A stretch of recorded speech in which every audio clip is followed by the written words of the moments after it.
Welcome back to the Buds of the Box podcast. Before we get started, make sure you guys go check out our jersey giveaway in the description below. The Leafs played the Vancouver Canucks tonight and lost 3-2 in overtime, but it's okay. They had a great game. They had 40 shots. Nylander scored early. Not really. The Toronto Maple Leafs lost to a Vancouver Canucks team that was missing 9 players that haven't played in 2 weeks and a team that just barely recovered from a deadly variant of a worldwide pandemic. Not to mention, they had all their star players back, having William Nylander and Matthews back in the lineup tonight. What an absolute joke and an embarrassment to the Maple Leafs organization. I honestly want to compare this to the David Aries game. Like, this is a joke. What do you guys think? Go ahead, Felly. You start. I don't know. There's not much to think about it. Couple sloppy ones on our side, and then I don't know. To begin the game, that was Holtby's puck. That's a goal he's supposed to. That's a shot he's supposed to stop, right? So that's. But don't worry, he stopped the other 39. Or 38. Sorry. So, I mean. There's not much you can do when the last time we played Holtby, what did we do? Pot 6 on him, and Matthews literally had like 2 highlight reel goals that game. And then he was just blaming everyone on the ice, and maybe head to head, it's nice guy versus mean guy, like we've talked about before with them, Holtby and Campbell. And I guess in the end, when you just hate your whole entire team, you just win. I guess I don't know. That's what I took from that, but. Felly, anything or no? Not really. That was just a terrible showing. They deserved to lose at the end of the day. They sucked. Yeah, it's not that they played bad, right? Obviously they played bad because they played bad. They didn't. They played a team that hasn't played hockey in 3 weeks. Literally wanted to quit the rest of the season. Oh, by the way, JT Miller looked so ill that game. Oh, he was so sick. And they all looked terribly sick, and they probably shouldn't play the rest of the season. Yeah. So, no, they played against a team that hasn't played in 3 full weeks and can't put in more than 2 goals on 49 shots. 39. I don't care who's in net. I don't care if it's Vezina in his prime. Is that a person? That is a person. Probably. Right? So there's a word named after him. So I think that. Yeah. I don't care if Vasilevsky's in net, but the best goaltender to ever play the game. Like, it doesn't matter. You have 49 shots and 2 goals. Like, that's unacceptable. Tavares had 3 good chances at least to put the puck in the back of the net. Spezza had at least 2 good chances to put the puck in the back of the net. Robertson missed the net wide at least 4 times that game. Matthews scored once, but he missed a bunch of good chances. Same with Marner. All the top guys missed a bunch of chances that just should go in, and it's Holtby in net. It's not a god in net. I don't care how good he's playing. He was a god tonight. I don't care how good he's playing. You have an open net or an open shot with no one around you. Nick Robertson scored 100 goals last year in the OHL. He's standing by himself on the dot. Is it different because it's the NHL? There's no one around him. He misses the net. Olympic size. That's an Olympic size arena too, so maybe he's not used to it. But he misses the net, so it's like. Go ahead. I'm not gonna disagree with you. Like, I thought he had he was working hard, but the amount of times he slipped in the corner. Oh my god! Did someone forget to sharpen his skate? Yeah. Yeah, that same spot too. But yeah, exactly. It's like they lubed it up for him or something back there. So. Yeah. Well, we should just get into the game here. There's not much to get into, but a little bit of stuff that I wrote down. Nylander and Matthews back. Of course, we already know that. Vancouver missing half their team, and it looked like that at the start of the game. Nylander pots a goal in. This guy hadn't played in a week, and he just pots a goal in like that. 4 minutes in. Good shot, great pass by JT. And the Leafs dominating, rightfully so, the whole first period. I think the shots were like 10 or 12 to like 5. And Vancouver's shots weren't good at all. Right? Second period, Canucks start to push back. And the one thing I did want to ask, though, it was kind of a bright spot because even though they didn't score, the line looked good. JT, Nylander, and Robertson, how do you feel? I mean, it's irrelevant because Robertson can only play like 2 more games. Yep. With his entry-level contract. Looking into the playoffs. Looking into the playoffs, I think Foligno is going to be in that line, like I said last podcast, especially because Hyman got brutally kneed and is probably going to be out. I wouldn't be surprised if he tore a ligament there.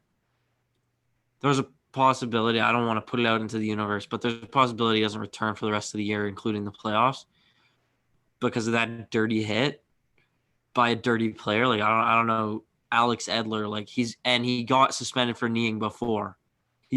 So he sticks out his knee at him, and it's just dirty and it's intentional, and it's you could tell it's intentional. Kevin Bieksa between periods is like, it's actually an instinct to stick out your leg because the guy's going around you. It's not. You don't have to stick out your leg. You stick out your stick, if anything, and trip the guy. You don't stick out your knee to directly make contact with his knee. I wouldn't be surprised if Hyman's out for the year. Anyways, that line. Sorry, going back to it is Robertson has two games left. I think there's a maximum of 7 games without using your entry level contract. So I think he's only in for 2 more games. So at this point, it doesn't really matter. But come playoffs, I think he can slot in there. If Hyman's out, then he's gonna have to. Yeah. Because if Foligno doesn't fit in on the first or second line, like we don't know that he will. Right, like we have no idea if he'll even fit in on those top 2 lines, but someone's gonna have to step up because, I mean, if there's no Hyman, I don't even see a playoff run. If they play like this, losing first place in the North, whatever, you're gonna probably have to play Edmonton instead of Montreal. But at this pace, doesn't matter. The way they look that game, it does not matter who they play. They're gonna lose in the first round. It's just evident, like. The only hope I would even have at this point would be Hyman, and he's probably going to be out, Yeah. So I'm just scared to wake up tomorrow morning to see the news on Hyman. I don't want to look at my phone all day. Kind of ironic that we posted a video explaining why we think the Leafs will win the Stanley Cup this year. Jude, did you have any thoughts on those 2 topics? On the Hyman play? On the Hyman and play Robertson on that line. And Robertson. I mean, we kind of just covered Robertson in terms of slipping and missing the net, but aside from that, I thought he's like these past few games, like he hasn't really had dull moments aside from in the corners, I guess, dull skates. But in the Hyman thing, I was listening to Bieksa say that, Felly, and I was just thinking, I was like Bieksa was like he was a dirty player when he played. Yeah, he must have made out with Edler in the room or something. Because why did he stand up for him so much there? Because when you think about it, they were old teammates, and Bieksa was 10 times dirtier player than Edler even is. Yeah. So to say Edler's a dirty player makes him like the dirtiest guy in the league when he played. So he obviously wasn't going to say that. I'm sure they're friends or whatever, right? Yeah. But to say that was the most idiotic thing I've ever heard. Yeah. Anyone on that panel ever say. That was so stupid. I usually love Bieksa. I love the way he talks. I love the way he goes about talking, but that was the dumbest thing I've ever heard. And then I don't even want to talk about Sportsnet right now because I'm going to send a strongly worded email to Sportsnet about everyone on that panel and the announcers. Unreal. It's unbelievable. Why do they have the same 2 guys announce every single Leafs game who clearly hate the Leafs? It's so clear. We cannot be the only people. I know, Jude, you know it too. We can't be the only people. Eric doesn't really talk about it, but we cannot be the only people who see that these guys talking about the game. Matthews scores a clear goal. We could see it go in. There was a little bit of confusion, but immediately the announcer goes, no, that's not a goal. That's not a goal. I don't think that went in, right? Later in the game, someone on their team, I don't know who it was, hits the crossbar. Clearly hits the crossbar, goes out. There's the ding too. We didn't have the ding. No, that's a goal. That went in. I think that went in and out. That went in. So immediately you're like, this guy, it's so annoying. But both of them, like we've talked about it, Craig Simpson and Chris Cuthbert, they go all the way back to the days Craig Simpson played hockey, he hated the Leafs, didn't want to play for them. He was willing to give up going first overall to not play for the Leafs. He hates them that much, but he's announcing every single game. That makes no sense. And then the panel was terrible. Like, they're fine. I don't hate them that much, but Chris Cuthbert and Craig Simpson literally couldn't have picked worse announcers to announce Toronto Maple Leaf games. You got to think about the audience who's watching your games. And I don't know if the producers at Sportsnet go watch the games or listen to them announce. Because you can immediately tell. First of all, they're dull. Second of all, they hate the Leafs, So it's like, I don't know. I don't know. It just makes it. I want to stop watching games and just listen to Joe Bowen on the radio. Maybe we could talk to Mass and he can make an arrangement or a request there. But anyway, switching gears. I mean that was a pretty strongly worded monologue, Felly. We can tell your hatred for these guys. They suck, man. They're the worst. I do have to agree. I've noticed Beautiful. it as well. But switching gears again, I just wanted to bring up a point about Joe Thornton. We've been shitting on Joe Thornton the past 3 episodes, starting with when Leafs Fan MD came on. Joe Thornton played about 6 minutes on the fucking power play tonight, which was an absolute joke. I mean, why not put Robertson in there just to shake things up? Joe Thornton, every time he touches the puck, the play dies. All he did was pass it whenever he got the puck anyway. So just put Nick Robertson on there. They've had to have practiced it with him. I just don't get it. They came up with some sort of deal with Thornton that he's going to get a certain amount of ice time and power play time. They had to have. I don't know why they would. He's not an integral part of the team, but there's 2 guys other than, Matthews and Marner when they're playing and they're hot. It's like, the offense is all there. But there's 2 guys on the Leafs that, to me, if they're playing well, the Leafs will win. And it's Hyman, obviously. And Hyman plays hard every night, but, he has some nights are better than others. And I don't want to get into his, that knee again. I don't think he'll be back for a while. But the other guy is Wayne Simmons. Because they went on a terrible losing streak. Simmons was out. That was a while ago. But we kind of based it back on, Wayne Simmons was out of the lineup. And he's a huge difference maker. Haven't noticed him in the last 10 games. He's been invisible. It's like when he's on, he's out there, he's checking guys. He's noticeable. He's carrying the puck. He's getting in and making hits on guys. He's making game-changing plays. So that's the other guy that I think is a huge difference maker.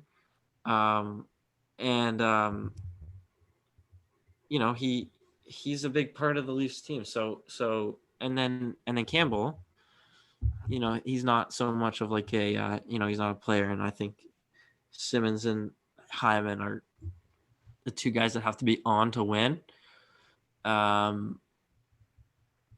But Campbell just, I don't know. I don't even know what to say because he faced that shot in overtime. I would have had it. I literally would have had it. I don't know. I think Jude would have had it with a blindfold on. It just trickled right through his blocker. That can't happen again.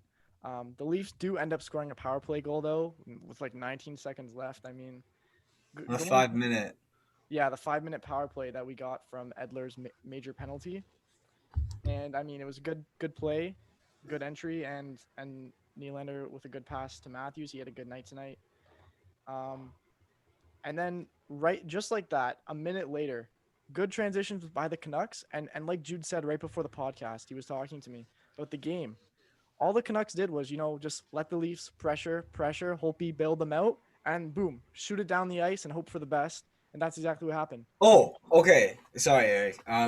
Finish that thought, and then I'll cut you off here. Okay, yeah. I was just going to say, then the nice pass, and then it just goes in on Campbell. I think exactly. So that's where I wanted to voice my thoughts. So Felly said, if you guys are true fans and you guys go back to the Nolan Hockey Podcast feature here, and Felly said, I can't believe Jet fans aren't upset when they watch the Leafs power play and they just drop it back and they let them walk in, right?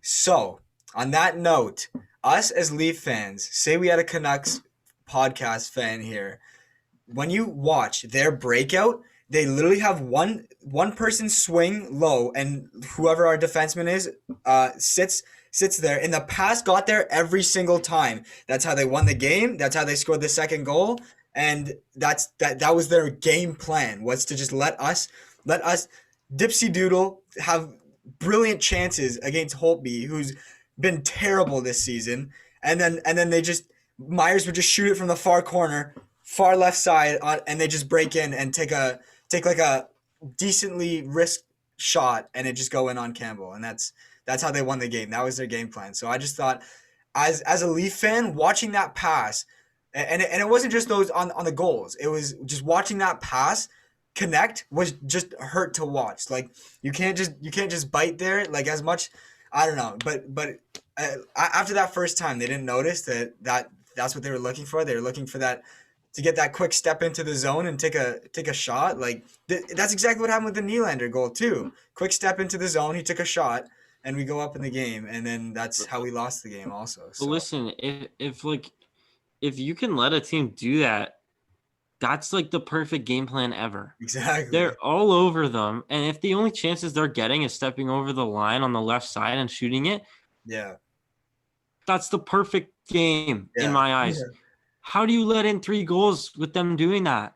Yeah. You just shouldn't. It just shouldn't happen. I don't know what's happening with Campbell, but something happened. I don't know what it is. He's in his head or something, because those 2 of those goals never would have gone in on him 10 games ago. 2 weeks ago, 5 games ago. Well, we were just talking about it, right? It's he's kicked himself in the rear end too many times now, and we look back on it, and he didn't need to kick himself. Like he had a couple bad games. Like he had that game against Edmonton. He came back. What did he get? Like a shutout or something. And then he'd come back, and then that's when he started, like the ball stopped rolling kind of thing. And clearly, like the announcers that like the Leafs said, is he's one person that's, Ray Ferraro said, he's one person that's too hard on himself. He takes everything to blame, and when you think like that, there's gonna be goals that you should be blamed for, and that's, like Felly said, he doesn't want to put it into the universe, and Campbell's put it into the universe, and now he has blamable goals on him. So that's just, yeah. I mean, there's no getting around it. It, like, 2 of those goals are him just squaring up wrong.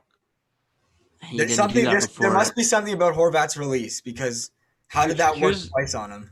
Yeah, because I mean, Anderson would have played, the same game as that. I don't know. Like when they had like a flashback, and I think he let in 5 goals against them, and Niels Hoglander scored the game winning. So I don't know.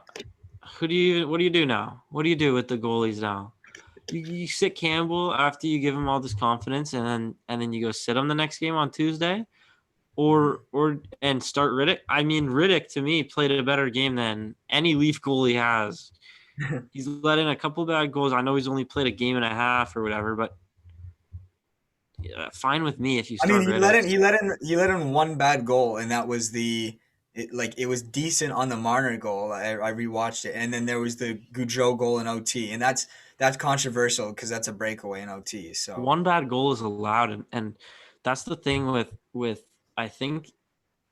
I mean, I don't know if I've gotten it right or whatever, but I think I've pinned it down on Campbell was playing so well. It was like too perfect, Yeah. He played so perfectly for like 11 games straight that letting in 1 bad goal, which is so allowed. You can let in a bad goal. Everyone lets in a bad goal. Everyone. There's no one's perfect. But he was so perfect that letting in 1 bad goal to him was like the end of the world. It was like, oh my God, I can't believe I let in a bad goal. I haven't let in 1 bad goal in 11 games. Like, how did that happen? So that's, and then he got in his head from there, like from that game that he lost. I mean, he's just gone into his head. Yeah. You can't win every game. You just can't win every game, and you can't like beat yourself up about letting in 1 bad goal or making 1 mistake, because every single person does it. Well, I mean, he literally made history, and now he's kicking himself, right? For this game, probably. He's probably sitting in that dressing room, like head in his hands. So So that's the thing. Like you can't. He needs. I mean, he probably does have a sports psychologist, but I think yeah, honestly, I think the whole Leafs team needs to get a sports psychologist and just each of them sit in a room with a sports psychologist. My mom literally said this. She was like, the Leafs team needs to sit in a room with sports psychologists and yeah. just like let them like go at it in this room and just like one individually like go in. But Campbell especially needs a sports psychologist, like Yeah. something. Like he's so Honestly, positive, but yeah, exactly. But one thing is that Riddick said at this season, because he's always been a decent goalie, like, and then he played those games against us and he was unreal, right? He said that the thing that changed his game was a sports psychologist. So that's funny. Now he's on our team, and now Felly's bringing this up.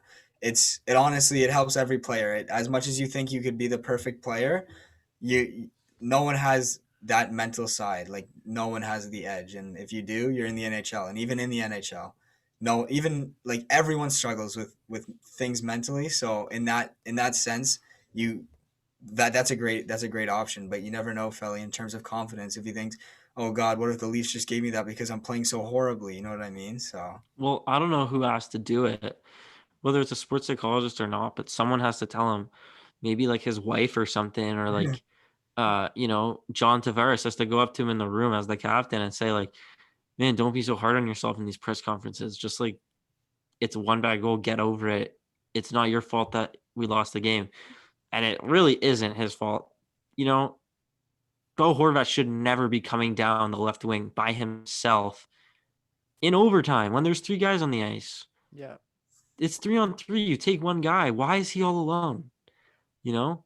So that's not Campbell's fault. I mean, it was a bad goal. He shouldn't have let it in. But that situation never should have happened in the first place. So same with the Riddick thing, right? yeah, so someone has to tell him that. Like every goal like that you let in is not your like solely your fault. There's break the whole play down, starting in the other end or starting where the play developed that went in towards the goal, because just because you're the end result of the goal doesn't mean there wasn't 6 prior mistakes to your mistake, because there were in that overtime for sure, and there were I on the mean, other the 2 Leafs goals the too. Leafs didn't touch the puck that OT, so that's also They didn't touch it once. Yeah. Brutal. And I don't think Matthews want to draw that whole game, by the way. apparently Brendan Sutter is a face-off god though, so Who's that? that's that's what I mean. I don't even know who that is. Yeah, but I definitely agree with you, Felly. Campbell's been so perfect. I mean, it's true because, we got that record, 11 consecutive starts to a season, or 11 consecutive wins, excuse me. And then how do you go from 11 wins to 1 point in your next 3 games, right? So something has to go on there. But getting into the third period, it's crazy. We've only got to the third period. This was supposed to be a short one, but Leafs just pounding chance after chance. And then, you always say this. I always discredit you, but I have to give this one to you, Felly. That save by Holtby on Wayne Simmons it's honestly a save of the year candidate. That was unbelievable. He poke checked Simmons.